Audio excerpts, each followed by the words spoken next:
start our food trip here in Chinatown. We are booked at the Shanghai Mansion. Ganda rin tong hotel na to, no? Saka may mga pagkain siyang free, oh. Nilalagay sa mga ano, sa mga doors. Oh, you want another picture na nakatalikod ka? Okay. All right. Oh, sige. Oh, sige na, sige na. Okay. Okay, may ka sa ganyang pose. Eh. Okay, okay, smile. Smile. Yes. Anong sabihin? Makita yung taas? Pag ganun dapat, patayo. Very nice. Red Rose. Ito palang Red Rose. It's more or less a bar. Oh, wow. Galing. Ngayon, kinausap ni Berna si Rosana. Okay, we're about to start walking. Hello. Hello, hello. Ganda ng ambience itong hotel na to, Yan, papalabas na. Wala talaga silang main paradahan. Yan, ready na si Madam Berna. Busy sa cellphone. Ito, kali na agad. This is the Shanghai Mansion, Bangkok. Yan, street life na agad. Sa labas ng hotel, Mansanas, Castañas agad. Outside the hotel, this is how it looks on the outside, and this is Chinatown. Right across are already so many stalls.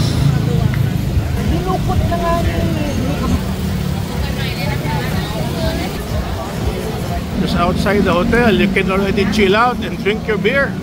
Ito pala, if you love donuts, Michelin donut store. Ayan, may Michelin siya, Michelin since 2019. Oh, wow. Nainganyo si Berna bumili. Kasi panay Michelin lang, First stop namin to. Ano? Masarap ba? Hindi. Hindi masarap. Nako, Michelin star, hindi masarap. Ito, Mama Berna. Kanya pala hindi ka nasarapan Subo mo ulit, tinan mo. Sarap na. May sawsawan pala Kanya naman pala hindi masarap. Okay na, pasado na. Chinatown traffic. Anyway, just to show you, may dalawang sikat na restaurant. Yung Lek is here and Peck is somewhere there. Favorite, wala sa Manila to. Half kilo. Ito. Half kilo, 480 baht. Ito yung tiyan ng ng isda. Yan, I think China Mart, made in China talaga, Yan ang masarap. Isang sikat na Chinese restaurant. Yan ang pangalan, Hagao Yawarat Restaurant, Hindi kaya fake ang mga Michelin na yan. Minsan, sabi ni Berna, naglalagay ng Michelin, tapos fake naman. Yung sinaserve niya as part of the Michelin. Look at that. Oh, wow. Parang parang noodles tapos ilalagay yan, Sabi, mama, tingnan naman to. Panay squid, Oh, wow. Tapos dito, yung mga skewers. Nako, sarap ng amoy. Grabe naman ang amoy niyan. Nako, mainit-init pa. Oy, sus Mariosep. Masarap yan. Talaga itong Chinatown na to. Sus, hindi mo alam kung saan kakakain. Sa dami nang nagtitinda. Back to back, may restaurant, may mga stalls. At sabayan pa ng traffic. Yan ang binili ni Berna kanina,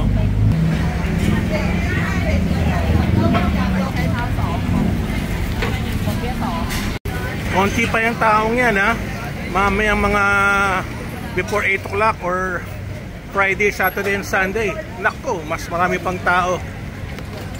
At talaga yung mga squid dito, Yes.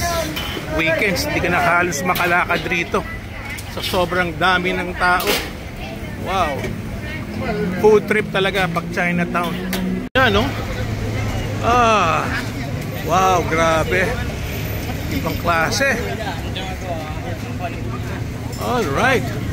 Ito yung healthy food, Yan Very, very healthy yan. Yeah. Grabe. Yung Main Street Nandyan lang yung main street, oh. At may pipuntahan kami isang sikat. Pangalan daw eh. Ficao! Ficao ang pangalan ng restaurant. Yes. Ang dami kasing sikat dito eh. From the main road to the side streets, it's all very busy. That's why eto, Pomegranate ang pangalan niya. Yes. Yan, pag yan ininom mo, hindi ka tatablan ng cancer. Yes. Guaranteed. Yun nga lang, wala sa Philippines ang Pomegranate. You have to go all the way to places like this para makainom ka ng Pomegranate. Yeah. 1,500 per kilo, no? Per kilo. Oh. All right. Kaliwat kanan ng lobster dito, ah. Wow, this is Ficao. Oh, all right. Okay, kuha tayo ng upuan, Mama Berna. Yeah. Uy, masarap to. Itong pork na to. Okay, tingnan natin muna yung kanyang yung kanyang menu. Can I see your menu? Okay, menu muna, menu.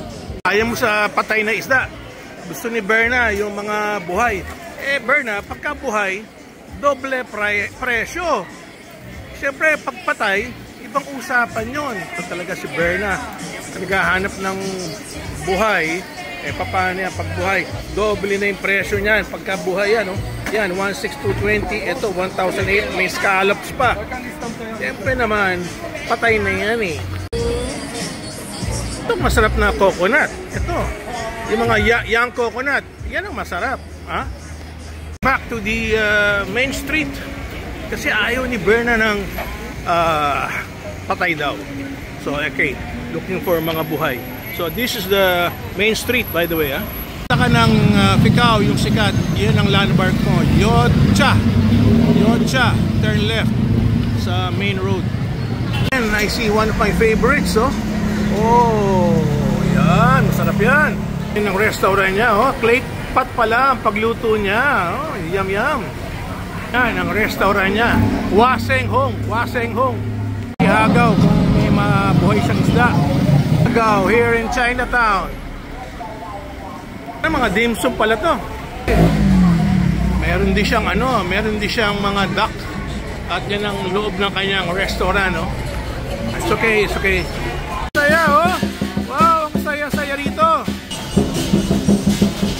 Isa pang masarap, oh, yung mga mangga, oh. Ito naman ang kulay. Yellow na yellow. Cross kayo ng pedestrian pag nasa Chinatown kayo para iwas huli. May jaywalking dito, ha. How much per kilo? This one? How much per kilo? No per kilo? Okay, ayaw, ah. Ayaw magbenta ng per kilo, ah. Hanap tayo ng yung buhay. Patay naman yung kanya, eh.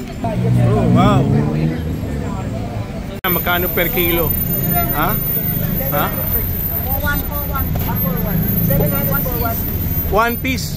Ano kasama na yung luto? Kasama na yung pagluto? 900 per piece. Kasama na yung pagluto. O, hindi naman itong mga puti rito. Ha? Hindi pala mga puti. Mga Thai people kumakain sa mga tabi-tabi. O, eto. Meron kaming pupuntahan dito na sikat na sikat. Yes. Super sikat. Sabi ni Berna, buhay daw dito. Check natin ulit. Diyan tayo kumain nun, ah. Ha? Paano mo naalala yan? Si Heng Seafood, oo. Kumain na tayo dito noon. Okay. Oo, naalala ko na to. Oh, yes. Oh. Parang naalala din niya ako. Sidewalk. Ayan. Okay, yan ang upuan natin. By the street of Chinatown. Ayan na, Berna. Nag-usap na kayo sa presyo, di ba? Oh. Ay, kutsaragis. Para mahuhulog ako, ah. Buhay, 600 per kilo? Ano yung buhay?